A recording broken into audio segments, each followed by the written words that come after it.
Hello, good morning. আমি দিশা। আর আজকে আমি চলে গেছিলাম আমার কাজের জায়গায়। সেখানে গিয়ে দেখছি ছোট ছোট খুদেরা খুব সুন্দর নেতাজির এবং মা সরস্বতীর ছবি এঁকেছে। কারণ 23শে জানুয়ারি নেতাজি সুভাষচন্দ্র বোসের জন্মদিন, সঙ্গে মা সরস্বতীর পুজো, তাই এত সুন্দর ছবি আঁকা। আর আমাদের এখানে স্টুডেন্ট টিচার সবাই মিলে একসাথে আলপনা দিচ্ছিলাম আমরা, খুব সুন্দর করে বেশ খানিক্ষণ টাইম নিয়ে। তারপরে মায়ের আগমন হয়ে গেল।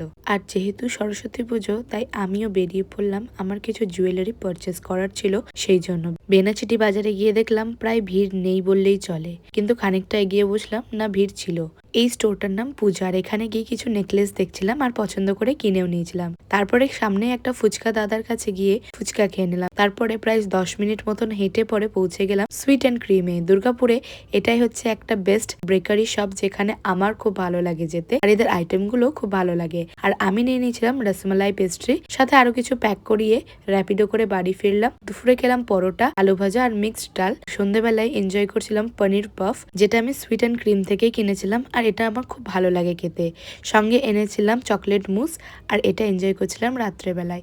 এইভাবেই কাটলো আমার আজকের দিনটা। আবার দেখাবে নতুন ভিডিওতে, ততক্ষণ টাটা।